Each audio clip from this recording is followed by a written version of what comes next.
வணக்கம். புது புது அர்த்தங்கள் நிகழ்ச்சி உங்களை அன்போடு வரவேற்கிறது. இன்றைய நிகழ்ச்சியில் பங்கேற்பதற்காக மனிதநேய மக்கள் கட்சியின் தலைவர் திரு ஜவாஹருல்லா அவர்களும் பாரதிய ஜனதா கட்சியின் மாநில செயலாளர் திரு KT ராகவன் அவர்களும் நம்முடைய அரங்குக்கு வந்திருக்காங்க. வணக்கம். புதிய செய்தியாக பணவீக்கம் 1.77% குறைந்திருக்கிறது. ஏறத்தாழ 5 ஆண்டுகளில் இல்லாத சரிவு.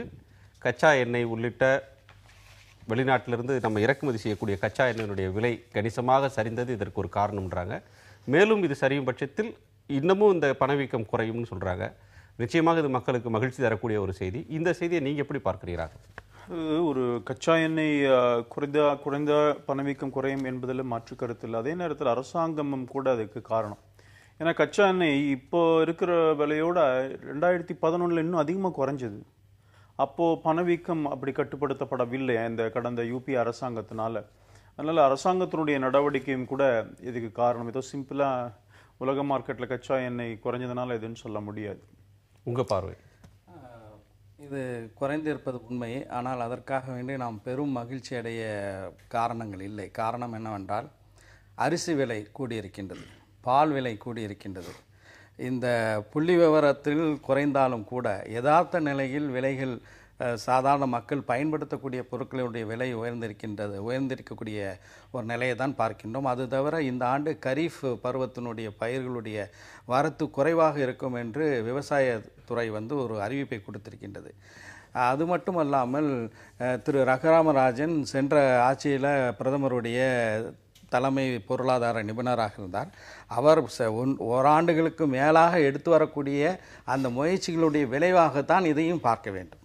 அரசாங்கத்தின் செயல்னு அவர் சொல்றார். நீங்க பொருளாதார நிபுணர்கள் அல்லது ரிசர்வ் வங்கி எடுத்த நடவடிக்கையை நீங்க பார்க்கிறீங்க. அவர் தான் இப்பவும் இருக்கிறார், அதுவும் உண்மைதான்.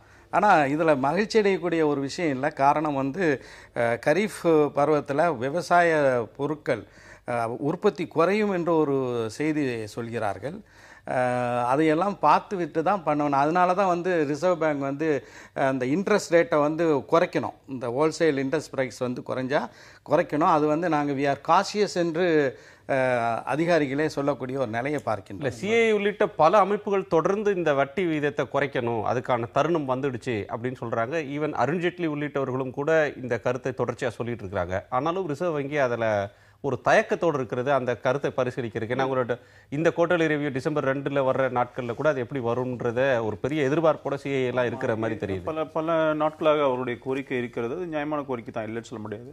மரியாதைக்குரிய பேராசிரியர் ஜவஹர்லால் அவர்கள் பேராசிரியரும் கூட அவருக்கு தெரியாத ஒரு விஷயம் இல்லை. அரசாங்கத்தினுடைய நடவடிக்கை மூலமாகத்தான் ஒரு அதிகாரி மாத்திரம் எடுத்துட முடியுமா நடவடிக்கைகளை? அப்படி எடுக்க முடியும் என்று சொன்னால் கடந்த 10 ஆண்டுகளுக்கு முன்பாக எடுக்க வேண்டியது தானே. அதெல்லாம் அப்பெல்லாம் நடக்கலையே. நான் என்ன சொல்றேன், 12 ரூபாய் பெட்ரோல் விலை குறைக்கப்பட்டிருக்கிறது, டீசல் விலை 5 ரூபாய் குறைக்கப்பட்டிருக்கிறது. அதான் நான் ஏற்கனவே சொன்னது போல 2011 எடுத்து போய் பாருங்க சார்ட்டை, இதோட கம்மியா இருந்திருக்கு, அப்பெல்லாம் குறைக்கல. அதனால அரசாங்கம் சில நடவடிக்கைகளை எடுத்திருக்கிறது. நாங்க எல்லாமே இப்போ சில விஷயங்கள் சொன்னார். அரிசி விலை, பால் விலை தமிழ்நாட்டில் உயர்த்திருக்கிறாங்க, இல்லைன்னு சொல்லலை.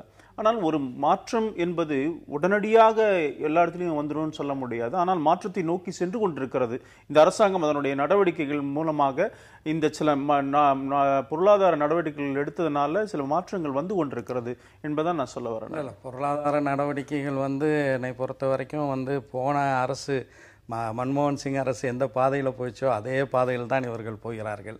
கார்ப்பரேட்டுகளுக்கு ஆதரவான ஒரு நிலைப்பாடு தான். இந்த நடவடிக்கைகள் சாமானிய மக்களுக்கு பயன் தருமா என்பதுதான் நாம் பார்க்க வேண்டிய ஒரு விஷயம். அது 12 ரூபா குறைஞ்சிருக்கு, இன்னும் கொஞ்ச நாள் அது கூடவும் வாய்ப்பு இருக்கின்றது.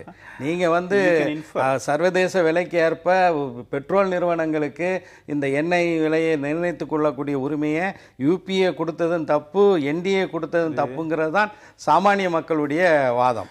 இது வேண்டுமென்றால் குறைவது சில ரூபாய்கள் குறையும், ஆனால் அதிகரிக்கும் போது கூட அதிகரிக்கக்கூடிய ஒரு வாய்ப்பை பார்க்குறோம்.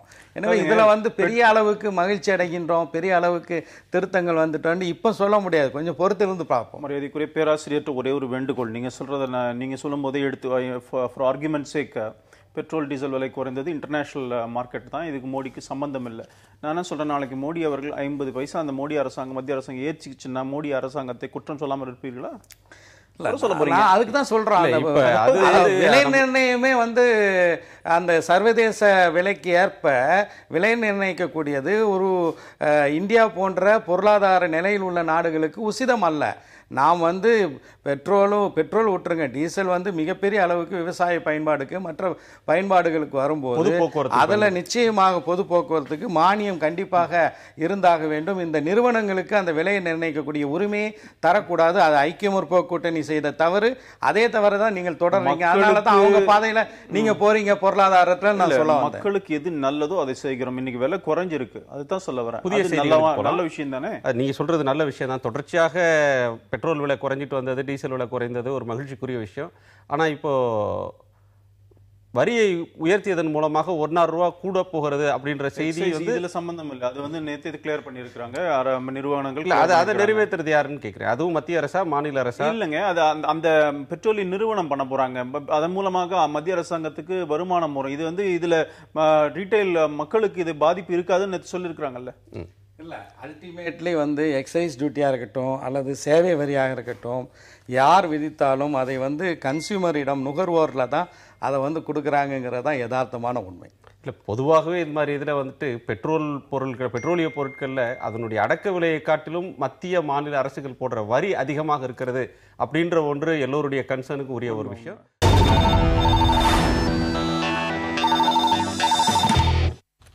பேராசிரியர் ஜவஹர்லால், மொழி சர்ச்சை அப்படின்றது இந்த ஆட்சி வந்த பிறகு தொடர்ச்சியான ஒன்றாக நம்ம விவாதிச்சுட்டே வர்றோம். அதனுடைய ஒரு நீட்சியாக கேந்திரிய வித்யாலயா பள்ளிகளில் 500 பள்ளிகளில் ஜெர்மன் மொழியை கற்றுக்கொண்டிருந்த மாணவர்களுக்கு, 3வது மொழியாக ஜெர்மன் கற்றுக்கொண்டிருந்தவர்களுக்கு அதை நீக்கிவிட்டு வேண்டுமென்னா நீங்கள் விருப்ப பாடமாக படிச்சுக்கங்க அப்படின்னு சொல்லிட்டு அதற்கு பதிலாக சமஸ்கிருதத்தையோ அல்லது வேறு இந்திய மொழிகளையோ கற்றுக்கொள்ளுங்கள்ன்றாங்க. இதை நீங்கள் எப்படி பார்க்குறீங்க? இதனால் 70,000 மாணவர்கள், இந்த ஜெர்மனி படித்த மாணவர்கள் மேற்கல்வி அங்கே வெளிநாடுகளுக்கு போய் படிக்கிறதுக்கு, அறிவியல் தொழில்நுட்பம் படிக்கிறதுக்கு இது வசதியாக இருக்கும்னு சொல்லப்பட்ட மாணவர்களுக்கு ஒரு சிரமமாக இருக்க போகிறதுன்னு செய்திகள் இருக்குது. இந்த முயற்சியை நீங்கள் எப்படி பார்க்குறீங்க? முதலாவதாக கல்வியை பொறுத்த வரைக்கும் மாணவர்களுடைய நலன்தான் முதன்மையானதாக இருக்க வேண்டும். அதில் என்னை பொறுத்த வரைக்கும் அரசியல் வந்து இரண்டாவதாக தான் இருக்க வேண்டும். இப்போது வந்து ஒரு கல்வியாண்டு தொடங்கி அது முடிவடைய இன்னும் 6 மாதம் இருக்கக்கூடிய ஒரு நிலையில் இடையிலேயே அந்த 3வது மொழியாக ஜெர்மனியே கேந்திரிய வித்யாலயத்தில் படித்து கொண்டிருந்த 79,000 மாணவர்கள் சமஸ்கிருதத்துக்கு மாற வேண்டும் என்று சொல்லியிருப்பது நிச்சயமாக ஒரு மிகப்பெரிய குழந்தை கல்வி உரிமை மீறல் என்று நான் பதிவு செய்ய விரும்புகின்றேன். அது மட்டுமல்லாமல் இந்த அரசியல் சாசன சட்டம் என்ன சொல்கின்றது? தாய்மொழியில் மாணவர்கள் படிக்க வேண்டும் என்று சொல்கிறது. எந்த தாய்மொழியும் அந்த தாய்மொழியில் படிப்பதற்கான ஒரு உரிமை வந்து தரப்பட வேண்டும். இது வந்து இந்த அரசு எடுத்த ஒரு தவறான ஒரு முடிவாக நான் கருதுகிறேன். அப்படியே இப்படிப்பட்ட ஒரு முடிவு எடுப்பதாக இருந்தால் அதை அமல்படுத்துவது வரும் கல்வியாண்டில் என்ற அளவிலாவது அவர்கள் சொல்லியிருக்க வேண்டும். இடையிலேயே வந்து இந்த முடிவு எடுத்திருப்பது நிச்சயமாக குழந்தைகளுடைய கல்வி உரிமையை பறிப்பதான செயல். அதாவதுங்க, ஜெர்மன் யாருக்கு இந்தியாவில் தாய்மொழின்னு எனக்கு தெரியல, பேராசிரியர் விளக்கணும். அதாவது இது வந்து நவம்பர் 11ஆம் தேதி அந்த சர்க்குலர் வெளியிடப்பட்டது. அதில் class 2 students studying German as an option to Sanskrit in class 6 to 8 shall be given an option to study Sanskrit or any other modern Indian language of his her choice. அதே போல் ஜெர்மனை பற்றி வரும்பொழுது German can be dot to such students of class 6 and 8 as an additional subject or hobby class. ஜெர்மனையும் படிக்கலாம், விருப்ப மொழியா படிக்கலாம். 3வது எதுக்கு நான் என்ன சொல்றேன், இந்திய மொழிகளை ஆப்ஷனல் சப்ஜெக்டாக எடுக்கணும்னு சொல்லுதுல, இதுல என்ன மொழி பிரச்சனை வருது? Sanskrit or any other Indian modern language, இந்திய மொழிகள் எதையாவது கற்றுக்கொள்ளலாம் என்று ஒரு நாட்டினுடைய அரசாங்கம் நம்ம நாட்டினுடைய மொழியை கற்றுக்கொள்ள வேண்டும், அந்நிய நாட்டினுடைய மொழியை ஆப்ஷனலா வச்சுக்கோங்க அப்படின்னு சொல்லுதுல, இதுல எங்க மொழி பிரச்சனை வருது? எங்க மொழி திணிப்பி வருது? யாருக்கு ஜெர்மன் இந்தியாவில யாருக்கு தாய்மொழி? இங்கிலீஷ் யாருக்கு, ஆங்கிலம் யாருக்கு தாய்மொழி? எனக்கும் இல்ல உங்களுக்கும் இல்ல, ஏன் ஆங்கிலத்தை படிக்கின்றோம்? அதுதான் சொல்ல வரேன். அந்த பெருமிதம் நமக்கு இல்ல அந்த பெருமிதம் அல்ல, அது வந்து ஒரு தேவை. இன்று வந்து இந்தியர்களுக்கு சர்வதேச அளவில் நாம் வந்து தொடர்பு கொள்ள வேண்டியிருந்தால் நானாக இருக்கட்டும் அல்லது தோழர் ராகுனாக இருக்கட்டும், அமெரிக்காவில் உள்ள பிரிட்டனில் உள்ள யாருடனும் தொடர்பு கொள்வதுன்னா ஆங்கிலத்தில் தான் தொடர்பு கொள்ள முடியும். அந்த அடிப்படையில் தான் இது ஒரு ஒப்பந்தத்தின் அடிப்படையில் ஜெர்மன் படிப்பதற்கான ஒரு வாய்ப்பு கொடுக்கப்பட்டது. நான் கேட்கின்றேன், ஏன் வை இன் the middle of the academic session, ஒரு கல்வியாண்டினுடைய நடுவில் ஏன் இந்த முடிவு எடுக்கிறீங்க? உடனடியாக அந்த மாணவர்களுக்கு 3வது பாடமாக அதை தேர்வுக்காக தயாரித்து கொண்டிருந்தவர்கள் இப்போது 6 மாதத்துல வந்து வேறு மொழியை படித்து தேர்வு எழுத முடியுமா? இதுல இன்னொரு கேள்வி எழுகிறது. ஜெர்மன் யாருக்கு தாய்மொழின்னு கேட்குறீங்க, தமிழ்நாட்டை சேர்ந்த மாணவர்கள் சமஸ்கிருதம் யாருக்கு தாய்மொழி அப்படின்னு கேட்டா அதுக்கு நீங்க என்ன பதில் சொல்லுவீங்கன்றது எனக்கு தெரியல. இன்னொன்று ஹிந்தியை வந்து படிக்க சொல்லுங்க அப்படின்னு சொல்லி வாய்ப்பு வரும்போதெல்லாம் நம்ம தமிழ்நாட்டில் முன்வைக்கப்படக்கூடிய ஒரு ஆர்கியூமெண்ட் வந்து, ஏன் ஒரு மொழியை கூடுதலாக கற்றுக்கொள்றதுல என்ன பிரச்சனை இருக்கு, கற்றுக்கொண்டால் நல்லது தானே அப்படின்னு சொல்றாங்க. அப்போ ஜெர்மன் வந்து ஒரு உலக மொழி, சர்வதேச மொழி, ஒரு அறிவியல் தொழில்நுட்பத்துக்கு இருக்கிற ஒரு மொழி, அதை விரும்பி கற்றுக்கொள்ளக்கூடிய நிலைமை இருக்கிறப்போ அதை ஏன் மாற்றணும்? அதாவதுங்க, ஒரு விஷயம் சொல்றீங்க, யாருக்கு தாய்மொழி சம்ஸ்கிருதம்னு. நான் எதுக்காக இந்த பதில் சொன்னேன்னா, இவர் சொன்னார்ல ஜெர்மன் தாய்மொழியில கல்வி கற்பது நல்லது, யார் சந்தேகம் இல்லைன்னு. அதனால தான் இந்திய மொழிகளிலே கற்றுக்கொள்வதற்காக ஆப்ஷனை இந்த சர்க்குலர் கொடுத்துருக்குது. அது வந்து ஜெர்மனை டிஸ்கண்டினியூ பண்ணும்போது இந்த செய்தியில் அமைச்சர் மரியாதைக்குரிய ஸ்மிருதி இரானி சொல்லியிருக்கிறாங்க, 3வது மொழி பாடமாக ஜெர்மன் மொழியை போதிப்பதில்லை என்ற முடிவு நாட்டின் நலன் கருதி எடுக்கப்பட்டதுன்னு சொல்லிட்டு இதற்காக விரைவில் அறிக்கை வெளியிடப்படும் சொல்றாரு. Let us wait for that. நாட்டின் நலன் ஒரு நிமிஷம் நான் முடிக்கல. நீங்க கேட்ட கேள்வி சமஸ்கிருதம் யாருக்கு தாய்மொழிங்கிற. சமஸ்கிருதம் என்பது தமிழ்லயே கூட எல்லா மொழிகளிலும், ஏன் தமிழ் வந்து இந்தியில பாத்தீங்கன்னா சில வார்த்தைகள் தமிழ் வார்த்தைகள் உண்டு.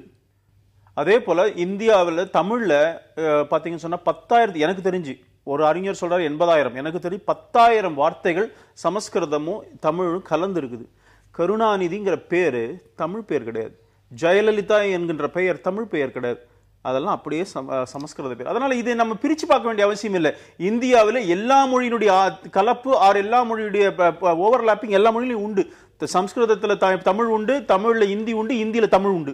இதெல்லாம் நீங்க எங்க வேணா பார்க்க முடியும். அதெல்லாம் அப்படி பார்த்தா இப்ப உருது இருக்குது, உருது என்ன இந்த மொழி அப்படிலாம் பேச முடியாது, எல்லாமே தேவை. உருது வந்து உருதுவை தாய்மொழியாக கொண்டு பேச்சு வழக்குல இன்னைக்கு தமிழ்நாட்டில் கூட மக்கள் இருக்கிறாங்க. அதுக்குதான் நம்முடைய முன்னாள் பிரதமர் அடல் பிஹாரி வாஜ்பாய் சிறந்த உருது கவிஞராக இருந்தார். நம்முடைய தமிழ்நாட்டினுடைய ஆளுநராக இருந்த பர்னாலா அவர்கள் சிறந்த உருது கவிஞராக இருந்தார். என்ன கேள்வி என்றால், வழக்கில் அந்த மொழி சரளமாக மக்களிடம் பேசப்படுகிறதா என்பதுதான் வந்து ஒரு கேள்வி. அதை தாண்டி ஜெர்மனி கேந்திரிய வித்யாலயாங்கிறது ஒரு மத்திய அரசாங்கத்தினால், அது மத்திய அரசு ஊழியர்களுக்காக தொடங்கப்பட்ட ஒரு பள்ளியாக இருந்தாலும் அந்த பகுதியில் இருக்கக்கூடிய மற்ற மாணவர்களும் சேர்ந்து படிக்கக்கூடிய அளவுக்கு சிறந்த மாணவர்களை உருவாக்கக்கூடிய அந்த கல்வி நிறுவனத்தில் அவர்கள் வந்து ஒரு சர்வதேச மொழியும் கற்றுக்கொள்ள வேண்டும். அது ஜெர்மனியாக இருக்கலாம், பிரெஞ்சாக இருக்கலாம், அல்லது அரபியா இருக்கலாம், அல்லது வேறு ஏதாவது ஒரு மொழியாக மேண்ட்ரினா கூட இருக்கலாம். அந்த வாய்ப்பை ஏன் அந்த மாணவர்களிடமிருந்து தட்டி பறிக்கக்கூடிய உரிமை நமக்கு என்ன? நமக்கு யார் கொடுத்தது? அந்த மொழியை ஃபாரின் லாங்குவேஜ் அவர்கள் படிக்கும்போது நிச்சயமாக அவர்கள் வந்து இந்தியாவுக்கு பெருமை சேர்க்கக்கூடிய வகையில தான் அவர்கள் உருவாக போறாங்க. நிச்சயமாக அது நாட்டுக்கு வந்து முன்னேற்றத்திற்கு உதவதான் போகின்றது. அதாவது அந்த சர்க்குலர்ல German can be dot to such students of class 6 to 8 as an additional subject. இங்க எங்க உரிமை additional subject உரிமை நான் என்ன கேக்குறேன், மூன்றாவது மொழியாக என்னுடைய இந்தி மொழியை கற்க வேண்டும் என்று இந்திய அரசாங்கம் சொல்லாம யார் சொல்றாங்க? இருக்கிறது. இந்தி தான் இரண்டாவது மொழி. இந்தி ஏற்கனவே இருக்கிறது சார். ஏன் ஜெர்மனியை அகற்றிட்டு அந்த இடத்துல ஏன் சமஸ்கிருதத்தை கொண்டு வரணும்ன்றதான் கேள்வி. ஒரு இடைவேளை திருக்குணம் இல்ல நீங்க தவறான பதிவு பண்றீங்க. சமஸ்கிருதத்தை கொண்டு வர, சமஸ்கிருதம் அல்லது இந்திய மொழி அப்படிதான் சர்க்குலர் இருக்கு. சமஸ்கிருதம் மாத்திரம் இல்ல, இந்திய மொழினா தமிழும் தான் இல்ல. மொழியாக இருக்கட்டும். சமஸ்கிருதம்க்கு சொல்ற ஆர்குமென்ட் இருக்குல, ஹாபி ஒரு விருப்பம். அது என்னங்க இந்த மாதிரி ஒரு மெக்காலே மைண்ட் செட்? அதாவது ஜெர்மன் வந்து மெக்காலே மைண்ட் செட் இல்லையா? அதாவதுங்க இந்திய மொழி, ஏதாவது இந்திய மொழியை கற்றுக்கொள்ள வேண்டும் என்ற தமிழை கூட கத்துக்கலாம்னு சொல்லும் பொழுது ஏன் நீங்கள் தமிழுக்கு எதிராக பேசுகிறீர்கள் நான் கேட்ட முடியுமா உங்கள? இல்ல, இந்திய லாங்குவேஜை கத்துக்கணும்னு சொல்றோம். அது எப்படி ஜெர்மனுக்கு எதிரானதாகும்? அல்லது சமஸ்கிருதம் அல்லது இந்திய மொழின்னு தான் சொல்லி இருக்குதே தவிர இது சமஸ்கிருதம் தான் கத்துக்கணும்னு சொல்லலையே. நீங்க எப்படி திருச்சி சொல்றீங்க? இப்ப திருச்சி சொல்றீங்க சமஸ்கிருதம் அல்லது மாடர்ன் இந்தியன் லாங்குவேஜ். ஆமா, ஏன் சமஸ்கிருதத்துக்கு அந்த முக்கியத்துவம்? நீங்க பட்டியலே கொடுத்துட வேண்டியதானே. இத்தனை 20 இந்திய அட்டவணையில் இருக்கிற 18வது அட்டவணையில் இருக்கிற 22 இந்திய மொழிகள்ல எதை வேணா கத்துக்கலாம். 22 நிறைய மொழி இருக்குது. 22 18வது அட்டவணையில் தெரியுங்க. 18வது அட்டவணைல 22 தான் கத்துக்கணுமா? அதுக்கு மேல இருக்க எத்தனையோ மொழி. ஏன் 22 இல்லாம சமஸ்கிருதம் மற்றும் மற்ற மொழிகள் ஏன் சொல்றீங்க? இருக்கு. நான் என்ன சொல்றேன், ஏன் இந்த ஆட்சி வந்த பிறகு சமஸ்கிருதம் மாத்திரம் சொன்னா நீங்க சொல்றது திணிப்பு. இதுல எங்க திணிப்பு வருது? சமஸ்கிருதத்துக்கு கொடுத்த அந்த வரி, அந்த முக்கியத்துவம் ஏன் மற்ற 22 மொழிகளையும் பட்டியல் போடுறதுல என்ன சிரமம் இருக்குன்னு கேக்குறேன். சமஸ்கிருதம் இந்த நாட்டுடைய புராதன மொழி என்பதில் ஒரு பெருமிதம் எங்களுக்கு இருக்குது. தமிழ் புராதன மொழி தானே. ஜெர்மனுக்கும் இங்கிலீஷ் பேசுறதும் நீங்க பெருமைப்படுறீங்க. தமிழ் ஏன் அந்த பட்டியல் இல்ல? தமிழ், சமஸ்கிருதம், தமிழ் உள்ளிட்ட இந்திய மொழிகள் சொல்லுங்க. எல்லா இந்திய மொழியை பத்தி தான் அதுல இருக்குது. அதனால நீங்க அதர் லாங்குவேஜ் பட்டியல் இந்தியன் லாங்குவேஜ் நீங்க சொல்றதுல கேவி சாஸ்திரி என்ன சர்க்குலர் எங்கிட்டே இருக்குது. அத பார்த்தா கேவி சங்கத்தானுடைய சர்க்குலர்ல ஏன் அந்த பட்டியல்ல இல்லன்றது ஒரு கேள்வி. உங்க பிரச்சனை இப்ப ஜெர்மனி எடுத்ததா இல்லாட்டி இத சொன்னதா? அதான் ரெண்டும் தான் பிரச்சனை. அதை எடுத்துட்டு எதை Germany ஏற்கல. German become optional subject. ஒரு நிமிடம் சொல்லுங்க. இதுல ஒன்றை எடுத்து விட்டு இன்னொன்றை கொண்டு வர்றப்ப அது நாட்டு நலன் கருதி எடுத்த முடிவுன்னு ஸ்மிருதி சொல்றாங்க. இதுல நாட்டு நலன்னு நீங்க எதை கருதுறீங்க? இல்லை, நாட்டு நலனை கருதி எடுத்த முடிவு என்று சொல்வதை விட ஒரே நாடு ஒரே மக்கள் ஒரே மொழி என்கின்ற சங் பரிவாரனுடைய கொள்கையை திணிப்பது தான் நாட்டு நலன் என்று கருதி இந்த முடிவை எடுத்திருக்காங்க. சமஸ்கிருதம், நீங்கள் கேள்வி கேட்டது போல் சமஸ்கிருதம் அல்லது இந்திய மொழி என்பதை விட இந்திய மொழிகளில் ஒன்று என்று அந்த வார்த்தையை பயன்படுத்தியிருந்தால் நமக்கு அந்த சந்தேகம் வந்திருக்காது. தொடர்ச்சியாக பள்ளிக்கூடங்களில் கல்லூரிகளில் சமஸ்கிருதத்தை திணிக்கக்கூடிய முயற்சியை இந்த அரசு வந்த பிறகு செய்து வருகிறது. அதனுடைய ஒரு தொடர்ச்சியாக தான் இதை பார்க்கின்றோம். இதில் நாட்டு நலன் என்று எதுவும் இருப்பதாக எனக்கு தெரியும். ஒரு இடைவேளைக்கு பிறகு பேசலாம்.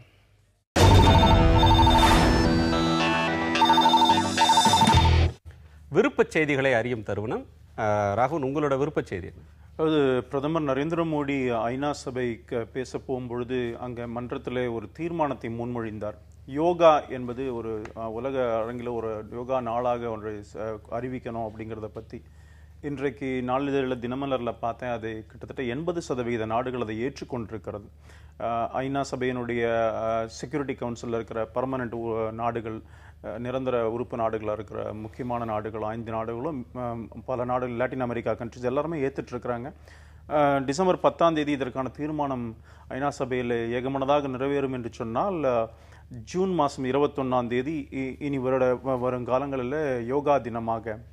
உண்மையிலே யோகாங்கிறது தேவையான ஒரு விஷயம் தான் நான் நினைக்கிறேன். இன்றைக்கி நேற்று ஒரு செய்தி பார்த்தேன். அந்த நீரிழிவு சர்க்கரை வியாதி வந்து இந்தியாவில் கிட்டத்தட்ட 38% 40% எல்லாம் வருது. முன்னெல்லாம் வந்து அது ஜெனட்டிக் ப்ராப்ளம் சொல்லுவாங்க. தலைமுறையாக டயபெட்டிக் கேபிட்டலா இந்தியாவை தான். அதுதான், அதாவது ஒரு குடும்பத்தில் இருந்ததுன்னா யாருக்காக இருந்தால் வரும்ன்றது போய் இன்னைக்கு ஸ்ட்ரெஸ் இருந்தால் அது வரும், நீரிழிவு நோய் வரும் அப்படின்னு சொல்றாங்க.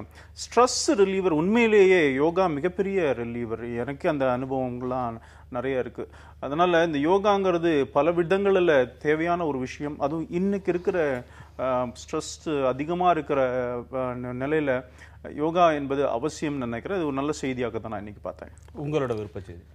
இன்றைக்கு ஆங்கில ஹிந்து நாளிதழுடைய முதல் பக்கத்தில் when brains shake hands, மூளைகள் கைக்குலுக்கி கொண்ட போது என்ற தலைப்பில் ஒரு அற்புதமான ஒரு அறிவியல் கண்டுபிடிப்பை பற்றியான ஒரு செய்தி வந்திருக்கின்றது. வாஷிங்டன் பல்கலைக்கழகத்தில் நம்முடைய இந்தியாவை சேர்ந்த ஆந்திர பிரதேசத்தை சேர்ந்த ப்ரொஃபஸர் பேராசிரியர் ராஜேஷ் ராவ், இவர் வந்து அந்த பல்கலைக்கழகத்தினுடைய கணினி அறிவியல் துறையினுடைய தலைவர். இவர் வந்து இணையத்தின் வழியாக வெவ்வேறு இடங்களில் இருந்த 2 பேர் கம்ப்யூட்டர் கேம் விளையாடி கொண்டிருந்தவர்களை, அந்த ஒருவருக்கு வந்து கீபோர்டு இருக்கின்றது, இன்னொருவருக்கு வந்து ஸ்க்ரீன் மட்டும் இருக்கின்றது. இந்த சூழலில் அந்த கம்ப்யூட்டர் கேமை வந்து ஆடுவதற்காக வேண்டி ஒருவருடைய மூளையில் ஒதுக்கக்கூடிய சிந்தனையை இணையம் வழியாக இஇஜி மூலமாக அதை வந்து மற்றவருடைய மூளைக்கு கொண்டு சென்று அவருடைய மூளையினுடைய செயல்பாடு நடவடிக்கையாக மாறக்கூடிய வகையில் ஒரு மிகப்பெரிய ஒரு கண்டுபிடிப்பை நிலைநாட்டியிருக்கிறார்கள். அது தொடர்ந்து மேலும் வந்து ஆய்வுகளுக்கு உட்பட்டு அது ஒரு மூளையே இன்னொரு மூளையுடன் இணையத்தின் வழியாக, இணையம் உலகத்தையே ஒரு கிராமமாக மாற்றியது என்பது ஒரு பக்கம் இருக்க, மனிதர்களுடைய சிந்தனை ஆற்றலையும் கூட மூளையும் கூட இயக்கும் என்கின்ற அளவுக்கு ஒரு அறிவியல் கண்டுபிடிப்பு வந்திருக்கின்றது. அந்த அறிவியல் கண்டுபிடிப்புக்கு முன்னோடியாக இருக்கக்கூடியவர், வழிகாட்டக்கூடியவர் ஒரு இந்தியன் என்பது நமக்கெல்லாம் பெருமை தரக்கூடிய ஒரு செய்தியாக அமைந்திருக்கிறது. தொடர்ந்து பேசலாம்.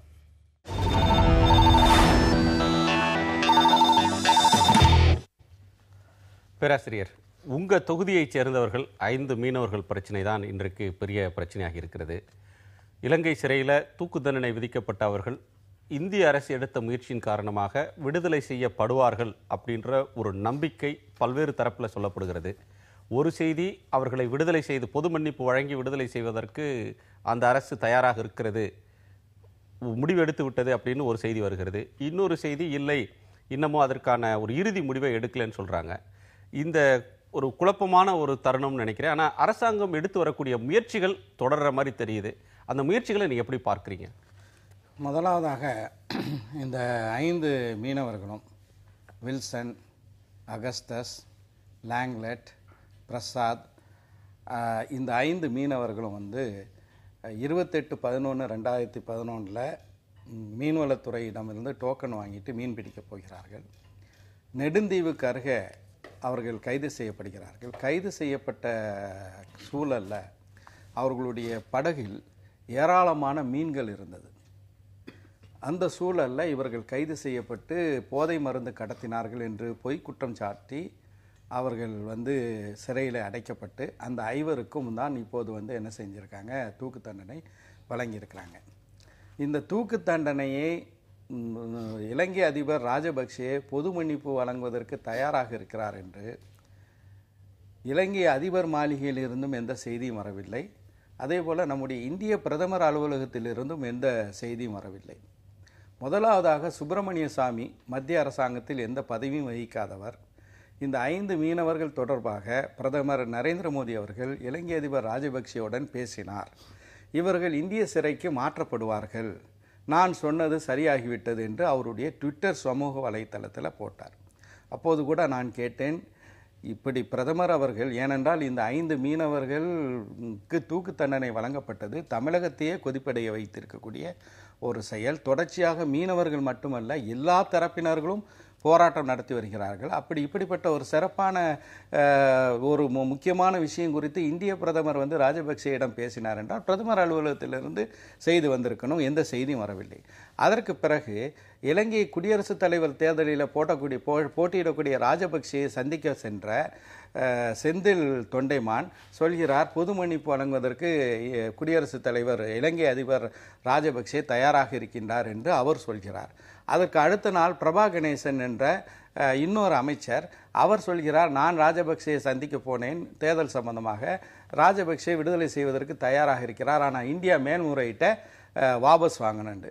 இப்போ நேற்றைய தினமும் கூட இலங்கை அதிகாரப்பூர்வமாக இலங்கை அதிபரினுடைய செய்தி தொடர்பாளர் இது குறித்து ஒரு தகவல் கொடுத்திருக்கிறார். அதுக்கு வர்றேன். அதுக்கு முன்னாடியே செந்தில் தொண்டைமான் இந்த 5 பேருக்கும் தூக்கு தண்டனையை பொது மன்னிப்பு வழங்கிவிட்டார் என்று அவர் சொல்ல, தமிழகத்தினுடைய மூத்த அரசியல் தலைவர் கலைஞர் அவர்கள் கூட, முன்னாள் முதல்வர்கள் கூட அதுக்கு நன்றி சொல்லக்கூடிய ஒரு நிலையை பார்க்கின்றோம். ஆனால் அதே நேரத்தில் இலங்கை அதிபருடைய செய்தி தொடர்பாளர் மிக தெளிவாக என்ன சொல்கிறார் என்றால், இது குறித்து நாங்கள் பரிசீலித்துட்டு இருக்கிறோம், பொது மன்னிப்பா தண்டனை குறைப்பா என்பதை பற்றி நாங்கள் முடிவு செய்யலைங்கிறது சொல்கிறாங்க.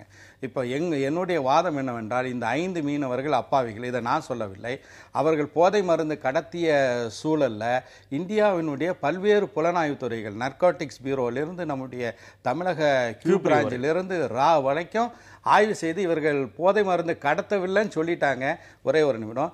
இலங்கை நீதிமன்றத்தில் இவர்களுடன் தண்டனை வழங்கப்பட்ட 3 மீனவர்கள் கூட நாங்கள் போதை மருந்தை இவர்களிடமிருந்து வாங்கவில்லை என்று சொன்ன பிறகு இவர்களுக்கு தூக்கு தண்டனை வழங்கப்பட்டிருப்பது நியாயமற்றது. மிக அழுத்தமான ராஜதந்திர நடவடிக்கைகள் எடுக்கப்பட்டு சிறை மாற்றம் அல்ல, தண்டனை குறைப்பல்ல, இவர்கள் விடுதலை செய்யப்பட்டு தங்கச்சி மடத்துக்கு வர வேண்டும். இதுதான் மீனவர்களுடைய எதிர்பார்ப்பு, தமிழக மக்களுடைய எதிர்பார்ப்பு. உங்களுடைய கருத்து என்ன? இதில் இல்லை, பிரதமர் பேசினார் என்பதை இரண்டு நாட்டு ஜனாதிபதி ராஜபக்சேயோட இந்திய பிரதமர் மோடி அவர்கள் பேசினார் என்பதை அந்த நாட்டுடைய அமைச்சர், இவங்க பேசினவங்க ரெண்டு பேருமே செந்தில் தொண்டைமானா இருந்தாலும் சரி, அப்புறம் பிரபா கணேசனா இருந்தாலும் ரெண்டு பேரும் அமைச்சர். அவங்க பேசும்பொழுது இதை பேசாமல் சொல்லவும் முடியாது. இன்றைக்கு இந்த அரசாங்கம் பல நடவடிக்கைகளை எடுத்திருக்கிறது. அதன் ஒரு வகையில் தான் இந்த மீனவர்கள் விடுவிப்பு என்பதை பற்றியும் எங்களை பொறுத்தவரை இது கண்டிப்பாக நடக்கும்.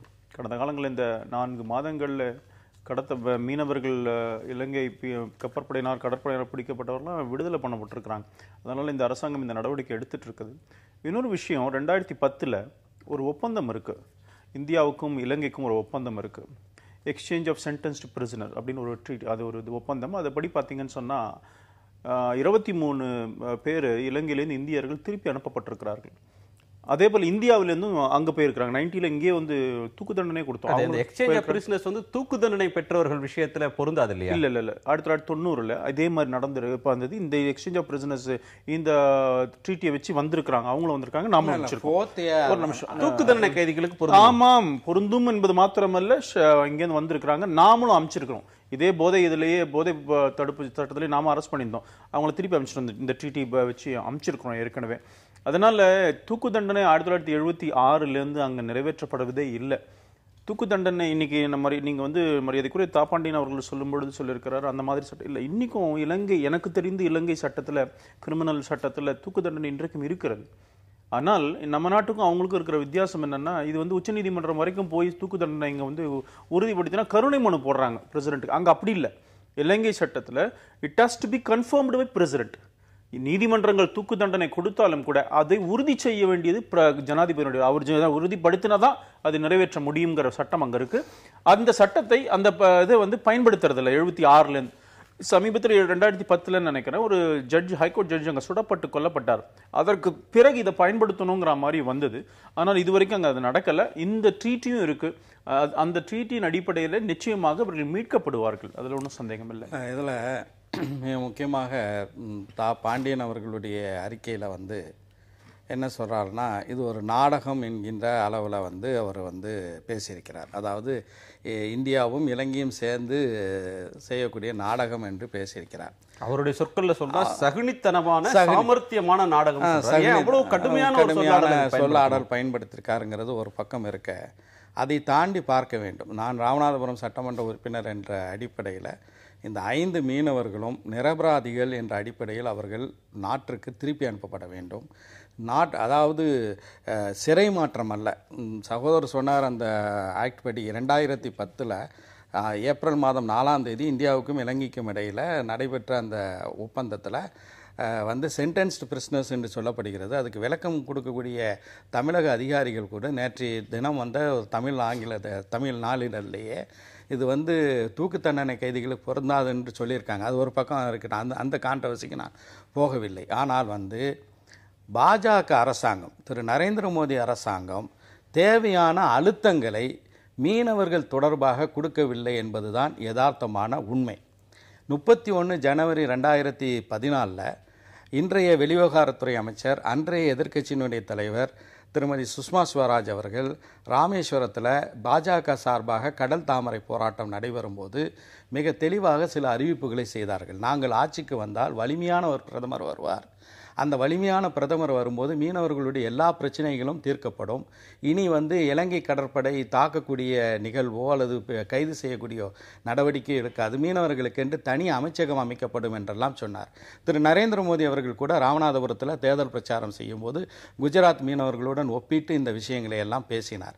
இப்போ என்னுடைய கேள்வி என்னவென்றால், திரு நரேந்திர மோடி அவர்கள் இந்தியாவுடைய பிரதமராக பதவியேற்கும் போது இலங்கை அதிபர் ராஜபக்சேவை அந்த நிகழ்ச்சிக்கு அழைக்கும் போது ராஜபக்சே வந்து ஒரு அறிவிப்பை செய்தார். என்ன அறிவிப்பு என்றால், நல்லெண்ணத்தின் அடிப்படையில் இலங்கை சிறையில் இருக்கக்கூடிய அனைத்து இந்திய மீனவர்களும் விடுதலை செய்யப்படுவார்கள் என்று சொன்னார். அந்த நேரத்தில் இலங்கை சிறையில் இருந்தது எமர்சன், வில்சன், அகஸ்டஸ், லாங்லெட், பிரசாத் என்ற இந்த 5 தங்கச்சி மடம் மீனவர்கள் தானே தவிர வேறு யாரும் இருக்கவில்லை. ராஜபக்சே வந்தார், பதவியேற்பு நிகழ்ச்சியில் பங்கு கொண்டார், திரும்ப சென்றார்.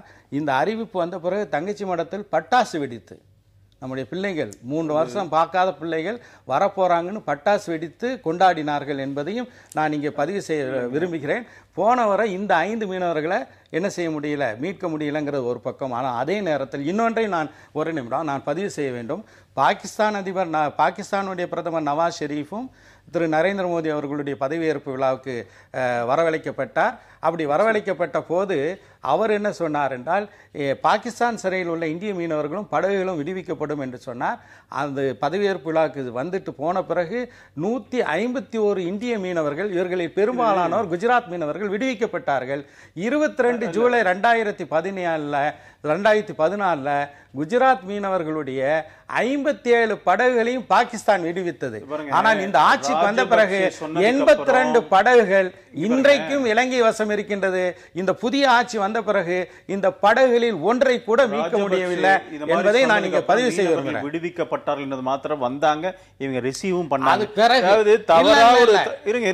நீங்க பேசும்போது நான் தலையிடவே இல்லை, நீங்க அனுமதிக்கணும். சரி பேசுங்க, ஒரு இடைவேளை மாதிரி பேசுங்க. ஒரு நிமிஷம் சொல்றேன், இதை விடுங்க, இவருக்கு பதில் நான் சொல்லணும். இடைவேளைக்கு பிறகு சொல்லலாம் அந்த பதிலை. நான் உங்களுக்கு தவறான தகவலை இங்க பதிவு பண்றாரு. முழுமையான வாய்ப்பு தரேன், நீங்க அந்த தகவலை நீங்க மறுக்கலாம். ஒரு இடைவேளைக்கு பிறகு பேசலாம்.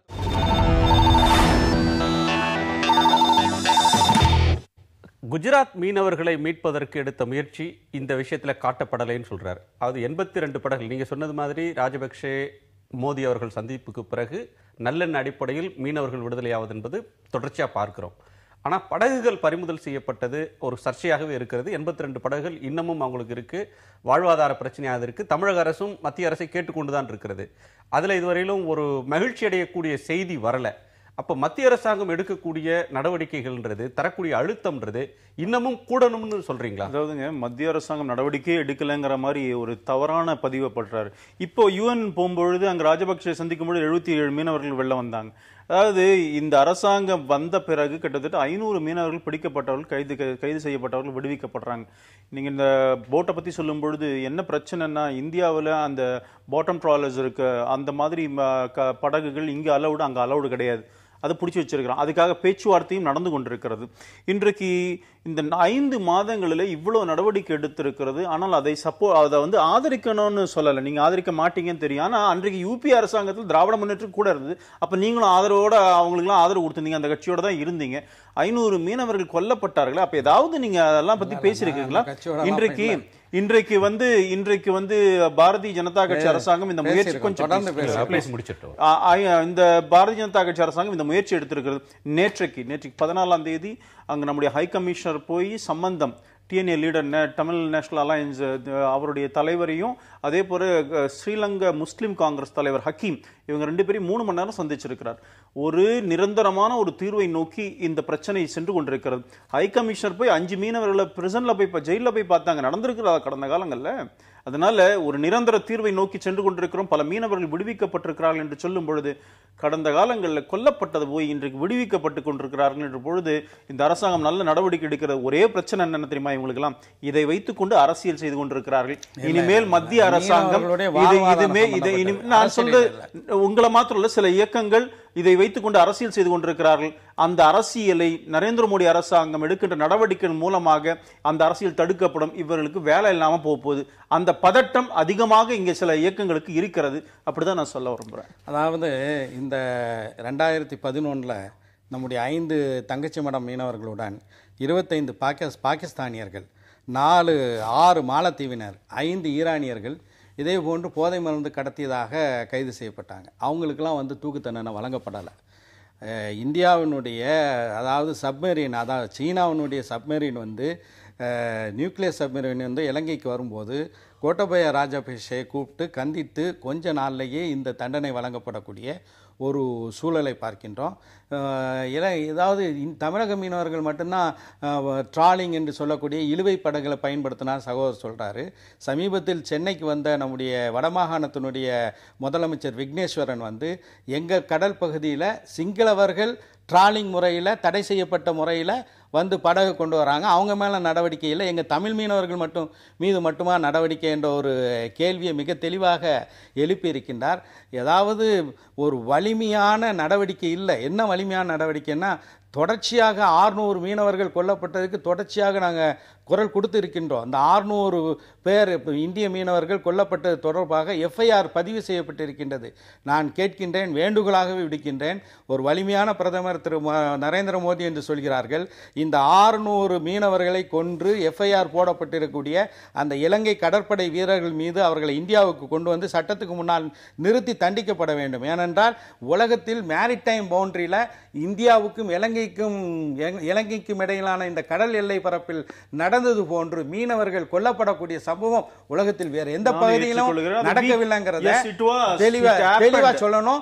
இப்பவும் வந்து இன்றைக்கும் கூட காங்கிரஸ் ஆட்சி காலத்தில் நடந்தது.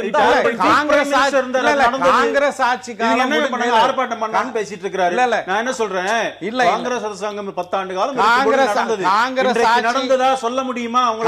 நான் சொல்றேன், இதுக்கு முன்னாடி இருந்த வாஜ்பாய் அரசாங்கத்தின் காலத்துல பறிமுதல் செய்யப்பட்ட தமிழக மீனவர்களுடைய படகுகள் ஒன்று கூட மீட்கப்படவில்லை என்பதையும் நான் இங்க நினைவுபடுத்த விரும்புகிறேன். தமிழக மீனவர்கள், அங்கே ராமேஸ்வரத்தினுடைய மீனவர்கள் என்ன சொல்றாங்கன்னா, எங்களுக்கு கொடுக்கப்பட்ட எந்த வாக்குறுதியும் நிறைவேற்றப்படவில்லை. இன்னைக்கு யுனானிக்கும் ஆயுர்வேதாக்கும் சித்தாக்கும் தனி அமைச்சகத்தை போட்டிருக்காங்க. மீனவத்துறைக்கு தனி அமைச்சகம் போடுவதா சொன்னீங்களா, ஏன் அதை நிறைவேற்றவில்லை?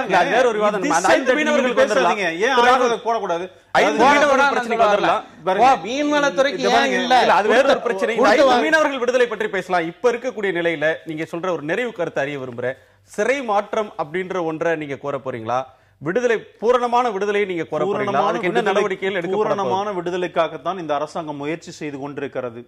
இந்த முயற்சியில நிச்சயமாக வெற்றி பெறுவோம். இதை வைத்துக் கொண்டு அரசியல் செய்ய நினைக்கிற யாருமே இனிமேல் தமிழ்நாட்டில் அரசியல் செய்கின்ற நிலைமே இல்லை அப்படிங்கிற நிலம் வரும். அதனாலதான் உங்களுக்கு பதட்டம் அதிகமாயிட்டு இருக்கு. என்னடா இதுதான் அவங்களுக்கு இருக்கிற ஒரே சப்ஜெக்ட், இதையும் கூட மோடி தீர்த்து விடுவார் போல இருக்குங்கிற பிரச்சனை இருக்குது.